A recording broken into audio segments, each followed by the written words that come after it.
Hello everyone, very good evening to all of you. Welcome to the platform guys. आप सभी का स्वागत है जेआरएफ अड्डा प्लेटफॉर्म पे। मैं आयुषी आपके लिए लेके आ गई हूँ एक इम्पोर्टेंट वीडियो।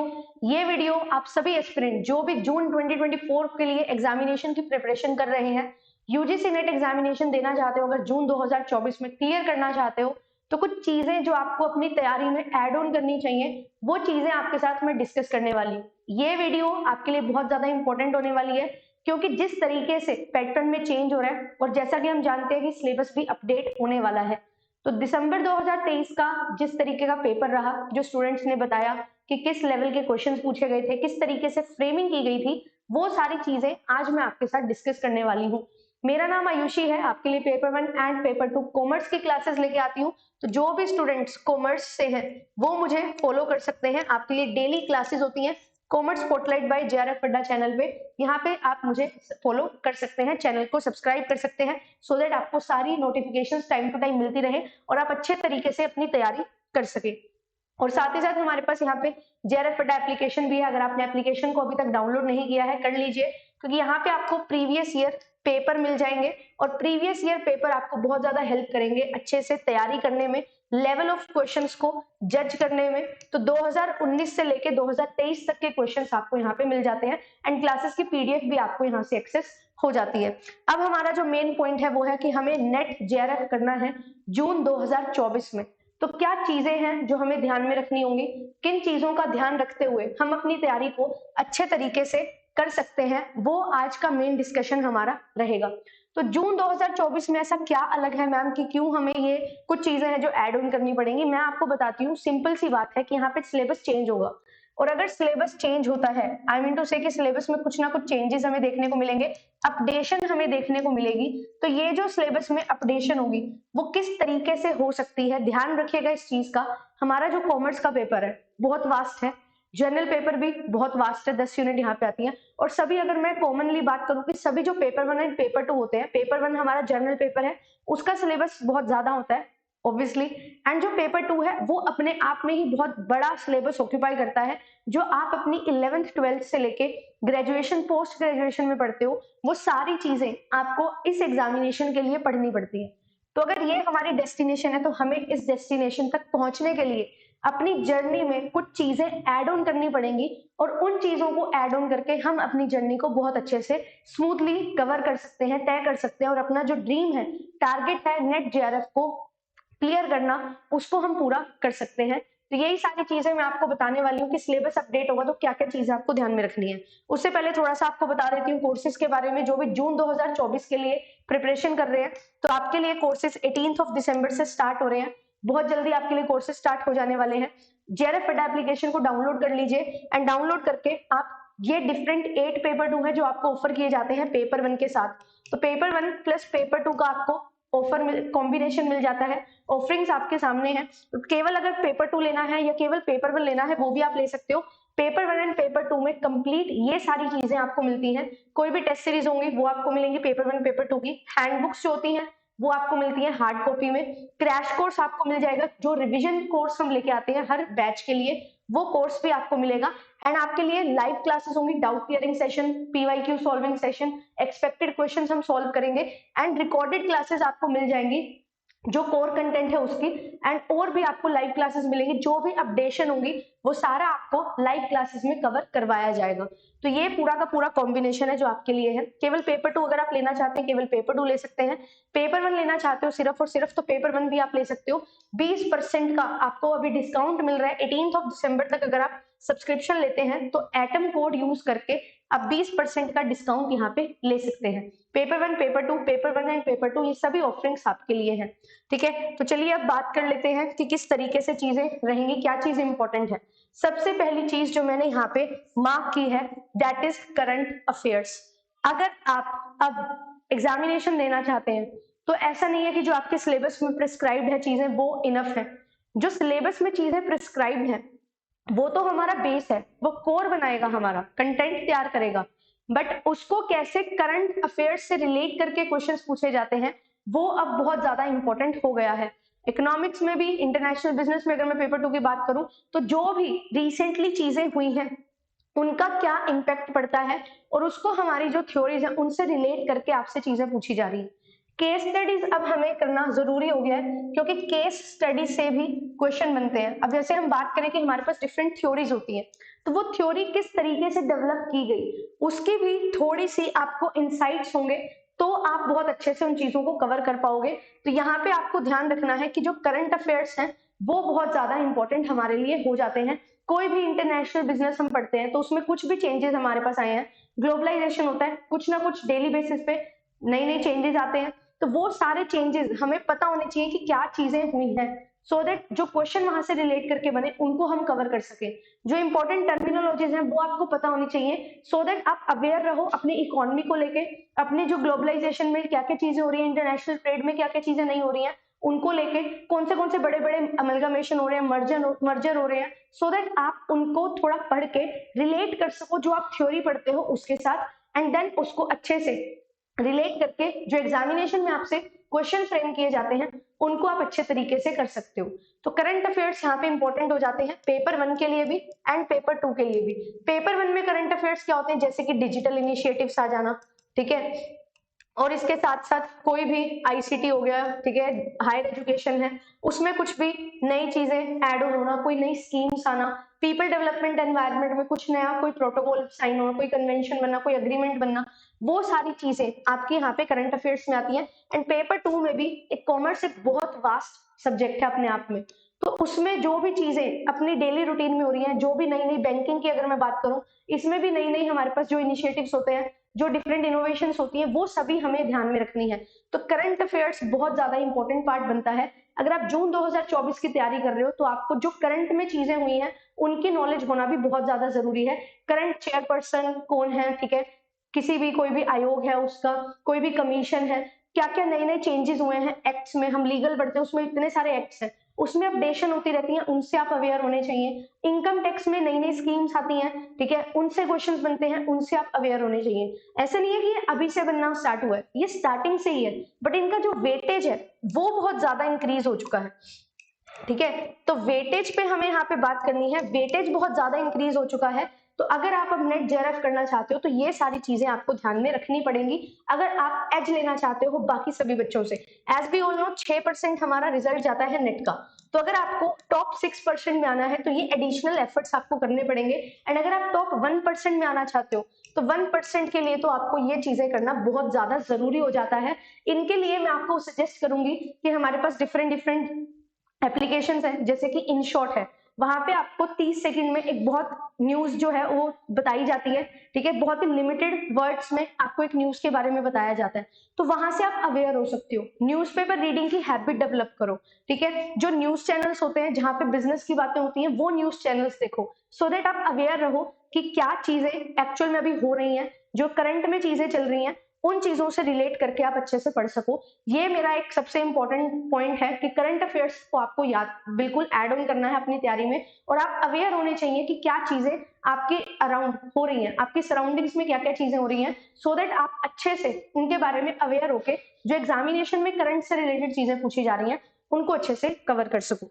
दूसरी चीज यहाँ पे आती है कंसेप्ट रिलेटेड एस्पेक्ट्स। अभी मैंने यहाँ पे आपको बताया कि यार जो भी करंट चीजें हैं वो तो इंपॉर्टेंट है, बट कोई भी कंसेप्ट आप पढ़ते हो सिर्फ उस कंसेप्ट को पढ़ लेना अब सफिशिएंट नहीं है, उस कंसेप्ट को बनने में और क्या क्या चीजें हेल्प करती हैं। जैसे अगर मैं आपको एग्जांपल दूं, पेपर 2 में हम पढ़ते हैं कैपिटल स्ट्रक्चर, है ना, कैपिटल स्ट्रक्चर हम पढ़ते हैं, बट ये जो कैपिटल स्ट्रक्चर है ये सिर्फ अकेला कैपिटल स्ट्रक्चर नहीं पढ़ा जा सकता, इसके साथ आपको पढ़ना पड़ेगा लीवरेज। अब ये लीवरेज क्या होता है, लीवरेज होता है कि डेट कंपोनेंट का यूज करके आप कैसे अपनी वैल्यू ऑफ फर्म को इंक्रीज कर सकते हो। तो इसका जो इंपॉर्टेंस है वो यहाँ पे झलकता है इनकी थ्योरीज में।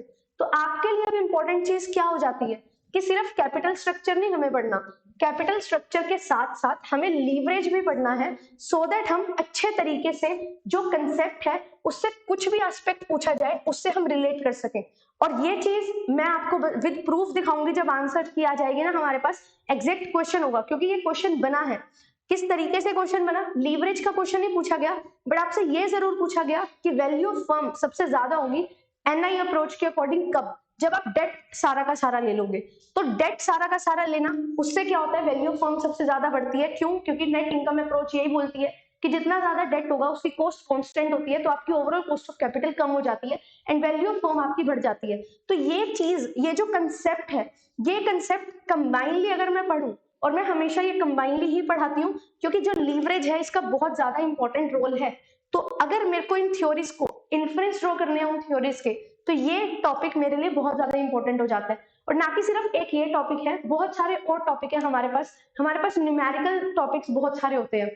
अगर मैं यूनिट्स की बात करूं, न्यूमेरिकल यूनिट्स हमारे पास कौन सी आती है? अकाउंटिंग हमारे पास न्यूमेरिकल है, ठीक है। अकाउंटिंग के साथ साथ हम बात करें तो फाइनेंस है, बिल्कुल यहाँ पे न्यूमेरिकल अप्रोच आपको डेवलप करनी पड़ेगी। स्टैटिस्टिक्स है, यहाँ पे भी आपको न्यूमेरिकल अप्रोच डेवलप करनी पड़ेगी।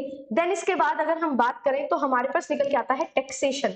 ये आपके पास यूनिट्स हैं जो बिल्कुल ही न्यूमेरिकल बेस्ड हैं। और इनके साथ साथ अगर मैं ऐड ऑन करूं इकोनॉमिक्स को भी, क्योंकि जो इकोनॉमिक्स है यहां से भी न्यूमेरिकल एस्पेक्ट पूछे जाने लगे हैं एंड आने वाले टाइम में आप देखोगे कि यहां से बहुत सारे न्यूमेरिकल्स आपसे पूछे जाएंगे। क्यों? क्योंकि लेवल को इसी तरीके से चेंज किया जाएगा। माइक्रो इकोनॉमिक्स हम बेसिकली पढ़ते हैं, बट वो माइक्रो इकोनॉमिक्स जो है बहुत इंपॉर्टेंट हमारे लिए हो जाती है, क्योंकि उसमें जो कुछ भी हम एस्पेक्ट पढ़ते हैं वो न्यूमेरिकली ही सॉल्व किए जाते हैं रियल लाइफ में। तो यहाँ से भी बहुत सारे क्वेश्चंस बनने के चांसेस हमारे पास हैं और आपको देखने को मिलेंगी ये चीजें, क्योंकि जून 2024 में सिलेबस को चेंज करने की बात की जा रही है, सिलेबस को अपडेट करने की बात की जा रही है। तो ये जो अपडेशन है वो किस तरीके से होंगी, थोड़ा नया एस्पेक्ट लाया जाएगा, उसी के लिए मैं यहाँ पे आपको बोल रही हूँ कि कंसेप्ट रिलेटेड एस्पेक्ट्स अब हमें करना जरूरी हो जाता है। हम इकोनॉमिक्स में पढ़ते हैं कंज्यूमर सरप्लस क्या है, तो कंज्यूमर सरप्लस बेसिकली क्या है कि जितना कंज्यूमर पे करना चाहता है और जितना एक्चुअल में उसने पे किया उसका डिफरेंस। अब मैं किसी चीज के लिए 100 रुपए देना चाहती हूँ और वो चीज मुझे 80 रुपए की मिल गई, तो 20 रुपए मेरे लिए कंज्यूमर सरप्लस है। बट यहाँ से इसका न्यूमेरिकल एस्पेक्ट आ सकता है कि आप ये बताइए कि आप 100 यूनिट्स खरीद रहे हो या फिर आपको 101 यूनिट खरीदनी है, तो उसमें आपका कितना कंज्यूमर सरप्लस बनेगा। न्यूमेरिकल बनते हैं, बिल्कुल बनते हैं, और ये न्यूमेरिकल्स भी हम कवर करते हैं, ठीक है। जिन्होंने भी तैयारी की है मेरे साथ उनको पता है कि मैंने कंज्यूमर सरप्लस के भी न्यूमेरिकल्स करवाए हैं, डिमांड एंड सप्लाई के भी न्यूमेरिकल्स करवाए हैं। क्यों? क्योंकि ये चीजें आपके लिए अब बहुत ज्यादा जरूरी हो गई हैं। हर बार एनटीए जो है वो थोड़ा सा आपको हिंट देता है कि इस तरीके का क्वेश्चन मैं पूछ रहा हूँ, आने वाले टाइम में ये चीज नॉर्मल हो जाएगी।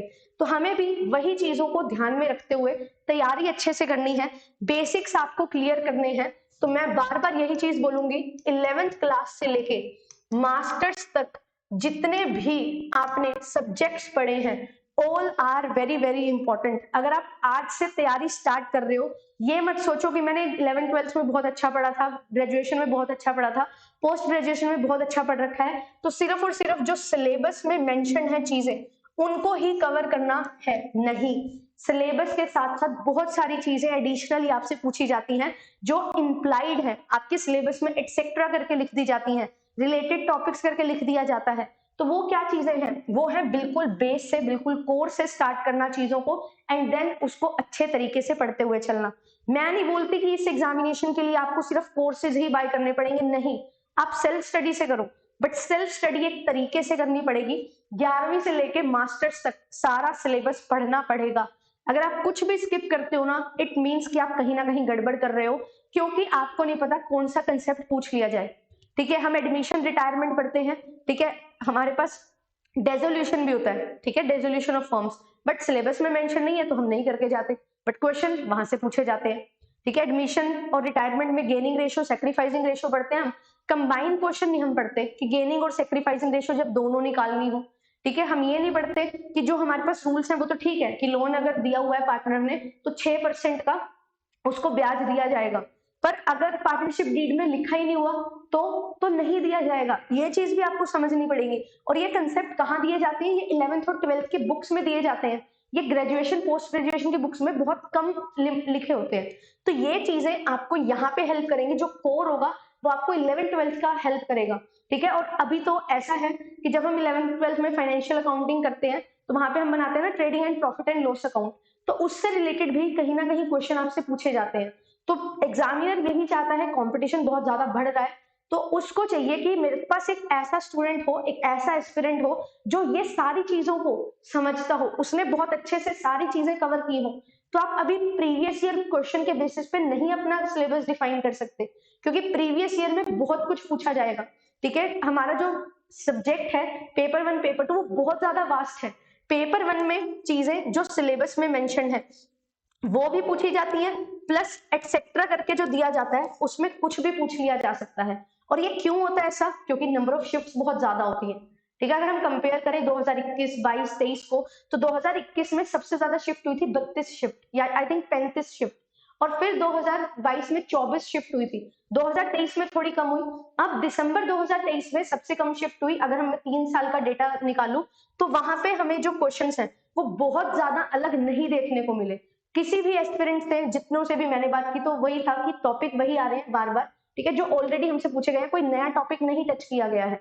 वो क्यों नहीं टच किया गया? क्योंकि नंबर ऑफ शिफ्ट्स कम थी। तो ये चीजें आपको समझनी पड़ेंगी। सिलेबस को चेंज किया जा रहा है, सिलेबस को थोड़ा सा मॉड्यूलेट करना है। तो अब सिलेबस भी अब सिर्फ पीवाईक्यूज पे बेस्ड अगर आने लग गया तो अब 10-10 साल के प्रीवियस ईयर क्वेश्चन लगा के चले जाओगे तो एग्जामिनर के पास क्वेश्चन कहाँ पे बचे? तो एग्जामिनर अब थोड़ा इन डेप्थ जाएगा और नए नए एस्पेक्ट्स हैं उनको टच करेगा, जो आपके सिलेबस का पार्ट होंगे बिल्कुल, बट वो आप ऐसे लेके चलते हो कि यार ये शायद नहीं पूछा जाएगा, इतना इंपॉर्टेंस नहीं रखता, बट पूछा जाता है। गार्नर वर्सेस मरे रूल कितने लोग पढ़ते हैं? हमने 11th-12th में ही पढ़ा था ये, उसके बाद नहीं, बट गार्नर वर्सेस मरे से भी क्वेश्चन बनते हैं और उसकी जो कंडीशंस हैं वो आपको याद होनी चाहिए। तो मैं क्यों आपको अपने सब्जेक्ट से रिलेट करके बता रही हूँ, सो दैट आप उस चीज की गहराई को समझ सको। एंड 2 चीजें मैंने आपको बोली हैं और ये 2 चीजें बहुत ज्यादा जरूरी है अपनी प्रिपरेशन में ऐड करना। अगर आप जून 2024 में तैयारी कर रहे हो जून 2024 के लिए और क्रैक करना चाहते हो अपना एग्जामिनेशन, अगर आपका ड्रीम है कि मुझे असिस्टेंट प्रोफेसर बनना है, आपने सोच लिया है, तो अब अच्छे तरीके से उसकी तरफ काम करना स्टार्ट करो। अब शॉर्टकट काम नहीं आने वाले हैं। ठीक है, 5 से 6 महीने की रेगुलर तैयारी आपको चाहिए, कंसिस्टेंसी आपको चाहिए, डिसिप्लिन वे में आपको काम करना है। ठीक है, एक चीज होती है मोटिवेशन। मोटिवेशन कुछ नहीं होता, मोटिवेशन कुछ भी नहीं है अगर आपके पास डिसिप्लिन नहीं है। डिसिप्लिन होगा तो आपको मोटिवेशन हेल्प करेगी। अगर आपके अंदर डिसिप्लिन नहीं है ना तो मोटिवेशन कुछ नहीं करेगी। डिसिप्लिन रिक्वायर्ड है, डिसिप्लिन इज मैंडेटरी कि हाँ मुझे सुबह उठना है, उठ के मेरे को 4 से 5 घंटे ये काम करना है, रिवीजन करनी है, या मुझे कंसेप्ट क्लियर करने हैं, देन मुझे 1 से 2 घंटा क्वेश्चंस प्रैक्टिस करने हैं। ये डिसिप्लिन रिक्वायर्ड है। डिसिप्लिन के साथ अगर आप डेली 4 घंटे भी पढ़ते हो वो भी बहुत ज्यादा अच्छे हैं, बट अगर आप मोटिवेशन की हेल्प से एक दिन 10 आवर्स पढ़ रहे हो, फिर दूसरे दिन आपको लग रहा है कि यार क्या ही मैं तैयारी कर रहा हूँ, कुछ इंप्रूवमेंट नहीं आ रही, तो नहीं। ठीक है, आपको इंप्रूवमेंट बहुत धीरे धीरे देखने को मिलेगी, बिल्कुल जल्दी आपको इंप्रूवमेंट नहीं देखने को मिलेगी। आपको ऐसा लगेगा कि मैंने अच्छे से ग्रेजुएशन पोस्ट ग्रेजुएशन में पढ़ाई की है, बट जब आप मॉक टेस्ट लगाओगे तो आप शायद 40 से 50 क्वेश्चन पे ही रुक जाओ आउट ऑफ 100 क्वेश्चंस। तो क्या है इसका मतलब? कि आपने कुछ नहीं पढ़ा? आपने पढ़ा है, बट जो इस एग्जामिनेशन की रिक्वायरमेंट है उसके अकॉर्डिंग आपको पढ़ने की जरूरत है। तो ये चीजें हैं जो आपको ध्यान में रखनी है और यही चीजें आपको इंप्रूव करेंगी। मैं खुद अपनी बात बताऊं तो मैंने बहुत अच्छे से तैयारी की थी 11th में, 12th में, बीकॉम में, और जब मैं एमकॉम में हुई तो मैंने ये सोचा कि मेरे को ये एग्जामिनेशन के लिए प्रिपरेशन करनी है, तो मैंने स्टार्ट किया फर्स्ट सेमेस्टर से ही। बट जब मैंने अपना फर्स्ट मॉक लगाया था तो मेरे भी आउट ऑफ 200 94 मार्क्स आए थे। 94 मार्क्स आउट ऑफ 200। तो मुझे ऐसा लगा कि ठीक है, मैंने ग्रेजुएशन में 11th-12th में जो पढ़ा है उसके बेसिस पे मैं इतने लगा पा रही हूँ, बट बहुत सारे क्वेश्चन से मैं सही नहीं कर पा रही हूँ। तो ऐसा तो है नहीं कि सिर्फ मास्टर्स में ही आप बहुत कुछ पढ़ लेते हो, आप उससे पहले बहुत कुछ पढ़ते हो। ठीक है, मेजरली 80% अगर मैं बात करूँ तो उससे बीकॉम में, अपनी ग्रेजुएशन में और 11th-12th में ही आप पढ़ लेते हो। तो फिर भी इतने कम मार्क्स थे, क्या ये मेरी गलती थी? नहीं, गलती मेरी नहीं थी। मैंने अभी तैयारी स्टार्ट की है तो मुझे समझना पड़ेगा इस एग्जामिनेशन की डिमांड को। और अगर आप इस एग्जामिनेशन में जा रहे हो तो इट इज नॉट अबाउट कि you are going for success, you have to make your mind कि मुझे ये एग्जामिनेशन अगर मैं दे रही हूँ ना, अगर मैं ये एग्जामिनेशन दे रहा हूँ तो I am ready to fail, क्योंकि 100 में से 6 बच्चे सेलेक्ट होंगे, तो आपको फेल होने के लिए रेडी होना पड़ेगा। आप ये नहीं सोच सकते कि हाँ मेरा तो सिलेक्शन बहुत इजीली हो जाएगा। उस 6 लोगों में आने के लिए you have to do hard work, और इतना हार्ड वर्क जो बहुत ज्यादा डिसिप्लिन के साथ किया होना चाहिए। इंप्रूवमेंट बहुत ही स्लो पेस पे आपको देखने को मिलेगी, बट यस अगर आप कंसिस्टेंट रहेंगे तो ये consistency will lead to success. ये चीज की श्योरिटी है। ऐसा नहीं है कि आप सिर्फ फर्स्ट अटेम्प्ट में एग्जामिनेशन दे दोगे तो हो जाएगा, या नहीं हो पाएगा फर्स्ट अटेम्प्ट में। ये एग्जामिनेशन डिमांड करता है हार्डवर्क।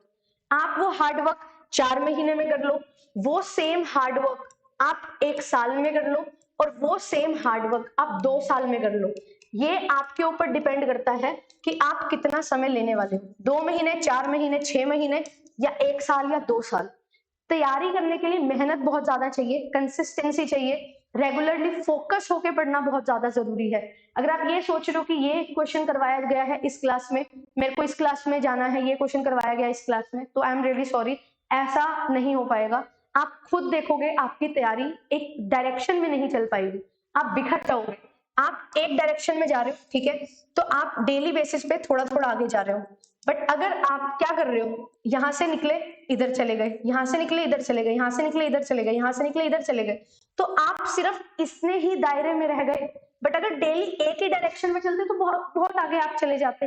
तो यही चीज यहाँ पे मेरा मेन समझाने का मोटिव है कि आपके एफर्ट्स एक डायरेक्शन में होने चाहिए। यूनिटी ऑफ डायरेक्शन हम पढ़ते हैं ना, प्रिंसिपल है मैनेजमेंट का, तो हमें भी अपने जो एफर्ट्स है वो एक डायरेक्शन में लेके चलने हैं। एक टीचर या 2 टीचर को फॉलो करो एंड उनको इतना अच्छे से फॉलो करो कि आप उन पे पूरा 100% ट्रस्ट रखो कि ये टीचर मुझे मेरी मंजिल तक पहुंचाने वाला है। वो कोई भी हो सकता है। अगर आपको लगता है कि मैं आपको पहुंचा सकती हूँ, आपको गाइड कर सकती हूँ, ठीक है, तो आप मेरे साथ जुड़ सकते हो। अगर आपको लगता है नहीं हम खुद पढ़ सकते हैं, we have enough capacity capability की हम पहुंच सकते हैं अपनी मंजिल तक खुद, तो आप खुद भी जा सकते हो। रिसोर्सेज की कमी नहीं है, बट रिसोर्सेज को यूज कैसे करना है, यूज जो है, एप्लीकेशन जो है, इसकी यहाँ पे बहुत ज्यादा कमी है।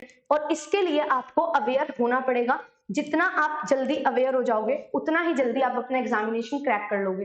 तो इस वीडियो के माध्यम से मैं आपको यही बताना चाहती हूँ कि इंपॉर्टेंट चीज क्या है, कंसेप्ट रिलेटेड एस्पेक्ट्स आपको जरूर समझने हैं। सिर्फ एक कंसेप्ट की तरफ जंप नहीं करना कि मुझे सिर्फ ये क्रक्स पता लग जाए। वो क्रक्स आप खुद से बिल्ड करो, वो आपके लिए ज्यादा बेनिफिशियल होगा।